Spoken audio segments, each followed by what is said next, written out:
অদ্ভুতভাবেই না, মানুষের জীবনের একটা বিশাল অংশ কেটে যায় অন্য কী ভাববে সেটা ভাবতে ভাবতে। আর বর্তমান সময়ে তো এটা দিন দিন একটা রোগে আক্রান্ত হচ্ছে, যা বেড়েই চলেছে। কি করলে প্রতিযোগিতা করে নিজের স্ট্যাটাস হাই করা যায়, কি করলে মানুষ জানবে যে আমি ভালো আছি।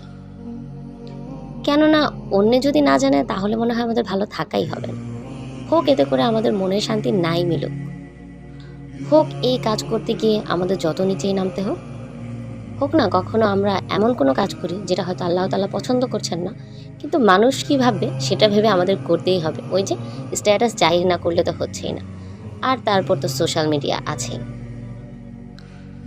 তবে খুবই ভয়ঙ্কর লাগে আমার কাছে এটা ভাবলে, যে মানুষ কি ভাবে না যে তার মৃত্যুর পরে একটা দিনও যাবে না শুধু তার কবরে যাওয়ার অপেক্ষা।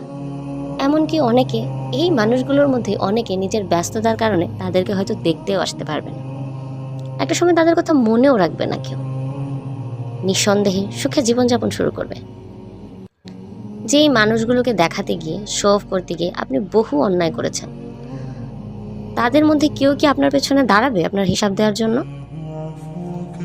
আমরা মানুষ এতই বোকা হয়ে যাচ্ছি, এত বেশি।